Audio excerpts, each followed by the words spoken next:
আমূল বদলে গিয়েছে রায়দিঘির দিঘি, ফলে প্রচুর পরিমাণে পর্যটক আসছে সেখানে। আপনিও ঘুরে আসুন সেখান থেকে। প্রায় ৭০ বিঘা জায়গার উপর অবস্থিত এই দিঘিকে ঘিরে তৈরি হয়েছে ইকো ট্যুরিজম পার্ক। মাত্র ৫ টাকা প্রবেশ মূল্যে এই পার্কে প্রবেশ করতে পারবেন আপনি। রায়দিঘির ঐতিহ্য হলো এই রায়দিঘির দিঘি।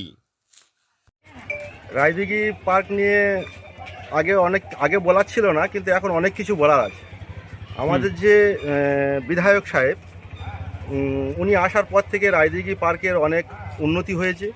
রায়দিঘি ময়রামল টু রায়দিঘি যে রাস্তাটা, সেটাও অনেক চওড়া, প্লাস অনেক ভালো করে দিয়েছে। ব্লকের রাস্তা হচ্ছে রায়দিঘি, বকখালি, এরা হচ্ছে সুন্দরবনের প্রবেশদ্বার। সেই প্রবেশদ্বারের মধ্যে আমাদের রায়দিঘিটাও পড়ে।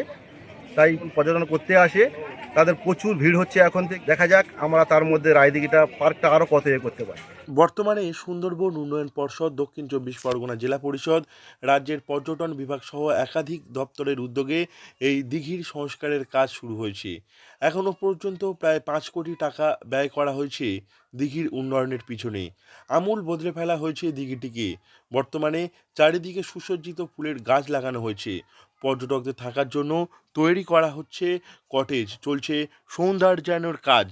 এসছেন, হ্যাঁ, পার্কে এসেছি। মানে কিরকম লাগছে? আগের থেকে কি পরিবর্তন হয়েছে কোনো? আগের থেকে পরিবর্তন তো হয়েছে অনেক কিছু। এদিকে থাকি, এদিকে থাকি, হ্যাঁ। হ্যাঁ, চারিদিকে গাছপালা লাগিয়েছে।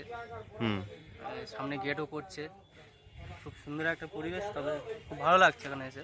আরো উন্নতি মানে হোক চান, কি আর কি এখানে করলে ভালো হয় মনে করছেন? এখানে বসার তো ব্যবস্থা করে দিয়েছে। বসার ব্যবস্থা করে দিয়েছে। উপরে হুম। যদি ছাদ থাকে সেটা খুব ভালো হবে।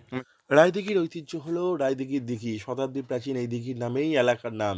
সেই দিঘিকেই পর্যটকদের কাছে আকর্ষণের কেন্দ্রবিন্দু করে গড়ে তুলতে একের পর এক উদ্যোগ নিয়েছিল সুন্দরবন উন্নয়ন পর্ষদ ও রাজ্যের পর্যটন বিভাগ। প্রায় ৭০ বিঘা জায়গা জুড়ে অবস্থিত এই দিঘিটি সংস্কারের অভাবে একসময় পতিত হয়ে পড়েছিল। বর্তমানে সুন্দরবন উন্নয়ন পর্ষদ, দক্ষিণ ২৪ পরগনা জেলা পরিষদ, রাজ্যের পর্যটন বিভাগ সহ একাধিক দপ্তরের উদ্যোগে এই দিঘির সংস্কারের কাজ শুরু হয়েছে। এখনো পর্যন্ত প্রায় ৫ কোটি টাকা ব্যয় করা হয়েছে দিঘির উন্নয়নের পিছনে। বর্তমানে পার্কের মধ্যে নতুন টয়লেটের বন্দোবস্ত করা হয়েছে।